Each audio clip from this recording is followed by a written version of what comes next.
Hi all, ಎಲ್ರಿಗೂ ಚೈತ್ರ ಕನ್ನಡ ಬ್ಲಾಗ್ಸಿಗೆ ಸ್ವಾಗತ. ಫ್ರೆಂಡ್ಸೇ, ಇವತ್ತು ಎಳ್ಳುಂಡೆ ಮಾಡೋಣ ಅಂತ ಇದ್ದೀನಿ. ಸೊ ತುಂಬಾ ಬೆನಿಫಿಟ್ಸ್ ಇದೆ. ನನಗಂತೂ ಅದು ತುಂಬಾ ವರ್ತ್ ಅಂತ ಅನ್ನಿಸ್ತು. ಮಾಡೋಣ, ತುಂಬ ದಿವಸ ಆಯಿತು. ಒಂದು 2 months ಬ್ಯಾಕ್ ಮಾಡಿದ್ದೆ. ತುಂಬಾ ಚೆನ್ನಾಗಿ ಬಂದಿತ್ತು, ಹಾಗೆ ತುಂಬಾ ಒಳ್ಳೆಯದಾಯಿತು ಅಂತಲೇ ಹೇಳ್ಬೋದು. ಸೊ ಇವಾಗ ನನ್ನ ಮಗ ಎತ್ಕೋ ಅಂತ ಹಠ ಮಾಡ್ತಿದ್ದ. ಅದಕ್ಕೆ ಸ್ವಲ್ಪ ಎತ್ಕೊಂಡು ಅವನಿಗೆ ರಾಗಿ ಗಂಜಿ ಮಾಡ್ತಾಯಿದ್ದೀನಿ. ಸರಿ ತಿನ್ಸೋಣ ಸ್ವಲ್ಪ ಅಂದ್ಬಿಟ್ಟು. ಹಾಗೆ ಪಕ್ಕದಲ್ಲೇ ರೈಸು ಇಟ್ಬಿಟ್ಟಿದ್ದೀನಿ. ಸ್ವಲ್ಪ ಮೊಸರನ್ನ ಮಾಡೋಣ ಲಾಸ್ಟಿಗೆ ನೈಟಿಗೆ ಅಂತ ಅಂದ್ಬಿಟ್ಟು ಇವಾಗ ಅವನಿಗೆ ಬೆಣ್ಣೆ ಎಲ್ಲ ಕಲೆಕ್ಟ್ ಮಾಡ್ತಾಯಿದ್ದೀನಿ, ಅಂದರೆ ಕೆನೆ ಎಲ್ಲ ಕನೆಕ್ಟ್ ಮಾಡ್ತಾಯಿದ್ದೀನಿ. ಪೂರ್ತಿ ಬೆಣ್ಣೆ ಅಥವಾ ತುಪ್ಪ ಮಾಡ್ಕೋಬೋದು ಅಂತ ಅಂದ್ಬಿಟ್ಟು. ಹಾಗೆ ಇವಾಗ ಎಳ್ಳುಂಡೆ ಮಾಡೋದಕ್ಕೆ ಫಸ್ಟು ಎಳ್ಳೆಲ್ಲ ನೀಟಾಗಿ ಸೋಸಿಟ್ಕೊಂಡಿದ್ದೀನಿ. ಹಾಗೆ ಅದನ್ನು ಇವಾಗ ವಾಶ್ ಮಾಡ್ಕೊತೀನಿ. ಎಷ್ಟು ಧೂಳಿತ್ತು ಅಂತ ಅಂದರೆ, ಮತ್ತು ಅದಕ್ಕೆ ಕಲರ್ ಹಾಕಿದ್ರು ಏನು ಕತೆನೋ ಗೊತ್ತಿಲ್ಲ, ಸಿಕ್ಕಾಪಟ್ಟೆ ಕಪ್ಪಗೆ ಬರ್ತಾಯಿತ್ತು, ಸಿಕ್ಕಾಪಟ್ಟೆ ಡೈ ಕಲರ್ ಆ ಥರ ಬರ್ತಾಯಿತ್ತು.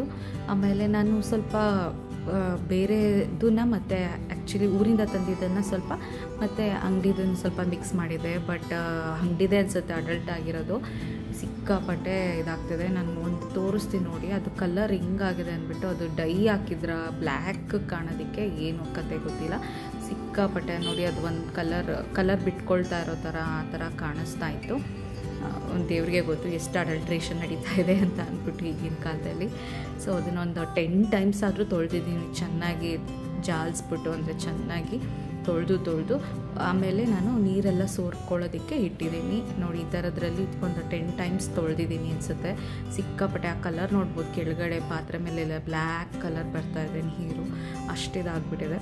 ಇದೆಲ್ಲ ನೀಟಾಗಿ ಸೋರಿದ್ಮೇಲೆ ನಾನು ಇದನ್ನು ಒಂದು ಬಾಣಲಿನಲ್ಲಿ ಚೆನ್ನಾಗಿ ಡ್ರೈ ರೋಸ್ಟ್ ಥರ ಹುರ್ಕೊತೀನಿ. ಅದು ಚಟಪಟ ಅಂತ ಅದು ಸಿಡಿಬೇಕು, ಅಲ್ಲಿವರೆಗೂ ನಾನು ಅದನ್ನು ಫ್ರೈ ಮಾಡ್ಕೊತೀನಿ.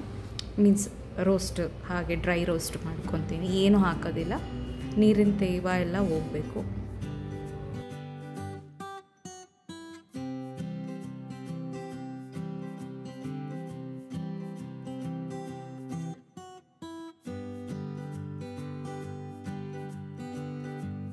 ಬಿಸಿ ಇರುತ್ತಲ್ಲ, ಒಂದು ತಟ್ಟೆಗೆ ಹಾಕ್ಬಿಟ್ಟು ಆರಕ್ಕಿಟ್ಟಿದ್ದೆ. ಅದೆಲ್ಲ ಆರಿದ್ಮೇಲೆ ಒಂದು ಮಿಕ್ಸಿ ಜಾರ್ಗೆ ಟ್ರಾನ್ಸ್ಫರ್ ಮಾಡ್ಕೊಳ್ತೀನಿ.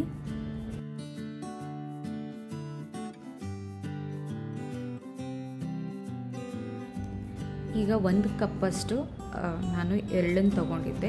ಇದೇ ಕಪ್ಪಷ್ಟು ಬೆಲ್ಲನ ಹಾಕ್ಕೊತಾ ಇದ್ದೀನಿ. ಸೇಮ್ ಕ್ವಾಂಟಿಟಿ, ಇಲ್ಲ ಕಮ್ಮಿ ಬೇಕು ಅಂದರೆ ಕಮ್ಮಿ ಹಾಕ್ಕೊಬೋದು, ಸಮ ಹಾಕ್ಕೊಂಡ್ರೆ ಚೆನ್ನಾಗಿರುತ್ತೆ ಟೇಸ್ಟು ಅಂದ್ಬಿಟ್ಟು. ಹಾಗೆ 1 ಸ್ಪೂನ್ ನಾಟಿ ತುಪ್ಪ ಹಾಕ್ಕೊಂಡಿದ್ದೀನಿ. ಹಾಗೆ ಒಂದೇ ಒಂದು ಏಲಕ್ಕಿ ಹಾಕ್ಕೊಂಡಿದ್ದೀನಿ. ಟೇಸ್ಟ್ ಮತ್ತು ಅದು ಅರೋಮ ತುಂಬ ಚೆನ್ನಾಗಿ ಬರುತ್ತೆ ಅಂತ ಅಂದ್ಬಿಟ್ಟು 1 ಏಲಕ್ಕಿನ ಹಾಕ್ಕೊಂಡಿದ್ದೀನಿ. ಪೌಡ್ರ್ ಇದ್ದರೆ ಪೌಡ್ರು ಕೂಡ ಹಾಕೋಬೋದು. ಇದನ್ನು ಪಲ್ಸ್ ಮೋಡ್ನಲ್ಲಿ ಮಾಡಿಕೊಂಡು ಉಂಡೆ ಕಟ್ಟೋಂಗೆ ಹಾಕಬೇಕು. ಆ ಥರ ನಾನು ಅಲ್ಲಿವರೆಗೂ ಫೈನ್ ಪೌಡರ್ ಆ ಥರ ಮಾಡ್ಕೊಂಡಿದ್ದೀನಿ. ತುಂಬ ತೀರಾ ಫೈನ್ ಪೌಡ್ರ್ ಇಲ್ಲ, ಒಂದು ಸ್ವಲ್ಪ ತರಿ ಇದ್ದೇ ಇರುತ್ತೆ. ಅದಾದಮೇಲೆ ಎಲ್ಲ ನೀಟಾಗಿ ಉಂಡೆ ಕಟ್ಕೊಂಡಿದ್ದೀನಿ. 121, 22 ಹಂಗಾಯಿತು. ಒಂದು ಸ್ವಲ್ಪ ಹಂಗೆ ಕಲಿಸ್ತಾನೆ ಟೇಸ್ಟ್ ನೋಡ್ತಾ ಇದೆ. ನಾನು 1 ಕಪ್ ತೊಗೊಂಡಿದ್ದಕ್ಕೆ ಅಟ್ಲೀಸ್ಟ್ 120 to 23 ಉಂಡೆ ಅಷ್ಟು ಸ್ಮಾಲ್ ಮೀಡಿಯಮ್ ಸೈಜ್ ಅಷ್ಟು ನಾನು ಉಂಡೆ ಕಟ್ಕೊಂಡಿದ್ದೀನಿ ಅಷ್ಟೇ. ಇದರಿಂದ ತುಂಬಾ ಬೆನಿಫಿಟ್ಸ್ ಇದೆ.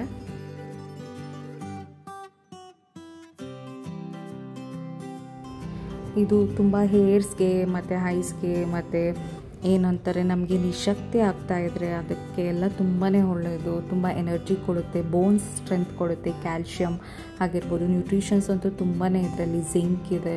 ಹಾಗೆ ಹಾರ್ಮೋನಲ್ ಇಂಬ್ಯಾಲೆನ್ಸ್ ಇದ್ದರೆ ಅದನ್ನು ಕೂಡ ಸರಿ ಮಾಡೋದಕ್ಕೆ ಹೆಲ್ಪ್ ಮಾಡುತ್ತೆ. ಇದಂತೂ ಪೀರಿಯಡ್ಸ್ ಇಶ್ಯೂಸ್ ಇದ್ದರೆ ಅದನ್ನು ಕೂಡ ಸರಿಯಾಗುತ್ತೆ. ಬಟ್ ಏನಂತ ಅಂದರೆ ಕಮ್ಮಿ ಕ್ವಾಂಟಿಟಿನಲ್ಲಿ ಡೈಲಿ ತಿನ್ನಬೇಕಾಗುತ್ತೆ. ಡೈಲಿ 1 ಸ್ಪೂನ್ ಅಷ್ಟು ಅಥವಾ 1 ಉಂಡೆ ಅಷ್ಟು ತಿಂದರೆ ಸಾಕು. ತುಂಬ ಹೆವಿ ಈಟ್ ಇರೋದ್ರಿಂದ ಇದು ತುಂಬ ಕಷ್ಟ ಆಗಿಬಿಡುತ್ತೆ. ಅದಕ್ಕೋಸ್ಕರ ಡೈಲಿ 1 ಉಂಡೆ ತಿಂದರೆ ಎನಫ್ ಅನಿಸುತ್ತೆ. ಸೊ ನನ್ನ ಮಗ ಕಾಯ್ತಾ ಇದ್ದ, ಯಾವಾಗ ಅಮ್ಮ ಆಚೆ ಕರ್ಕೊಂಡು ಹೋಗ್ತಾಳೆ ಆಟ ಆಡೋದಕ್ಕೆ ಅಂತ ಅಂದ್ಬಿಟ್ಟು. ಸೊ ಕೆಳಗಡೆ ನಾನು ಪಾರ್ಕಿಂಗ್ ಏರಿಯಾ ಹತ್ರ ಅಲ್ಲಿ ಸ್ವಲ್ಪ ದೊಡ್ಡದಾಗಿ ಸ್ಪೇಸ್ ಇದೆ ಆಡೋಕ್ಕೆ. ಸೊ ಕರ್ಕೊಂಡು ಹೋಗಿದೆ. ಅಲ್ಲಿ ಇವನ ಫ್ರೆಂಡ್ಸ್ ಎಲ್ಲ ನೋಡಿ ಹೇಗೆ ಬರ್ತಾ ಇದ್ದಾರೆ ಇವನ ಜೊತೆ ಆಟ ಆಡೋದಕ್ಕೆ. ಬೇಬಿ ಅಂತ ಅಂದ್ಕೊಂಡು ಆಟ ಆಡೋಕ್ಕೆ ಬಂದು ಸ್ವಲ್ಪ ಹೊತ್ತೆಲ್ಲ ಆಟ ಆಡಿಸ್ಕೊಂಡು, ಹಾಗೆ ನಮ್ಮ ಏರಿಯಾದಲ್ಲಿ ಮತ್ತು ಇನ್ನೊಂದು ಗಣೇಶ ದೇವಸ್ಥಾನದಲ್ಲಿ ಕೂರಿಸಿದ್ದಾರೆ. ಸೊ ಅಲ್ಲೆಲ್ಲ ನೋಡ್ಕೊಂಬರೋಣ ಅಂತ ಹೋದ್ವಿ. ತುಂಬಾ ದೊಡ್ಡದಾಗಿ ಚೆನ್ನಾಗಿತ್ತು ಅಲಂಕಾರ ಎಲ್ಲ. ಗಣೇಶನೂ ಕೂಡ ತುಂಬಾ ಚೆನ್ನಾಗಿ ಕಾಣಿಸ್ತಿದ್ರು. ಪ್ರಸಾದ ಕೂಡ ಕೊಡ್ತಾಯಿದ್ರು. ಇಲ್ಲಿಗೆ ಈ ವ್ಲಾಗ್ನ ಎಂಡ್ ಮಾಡ್ತೀನಿ. ಪ್ಲೀಸ್ ಸಬ್ಸ್ಕ್ರೈಬ್ ಮಾಡಿ ನನ್ನ ಚಾನಲ್ನ.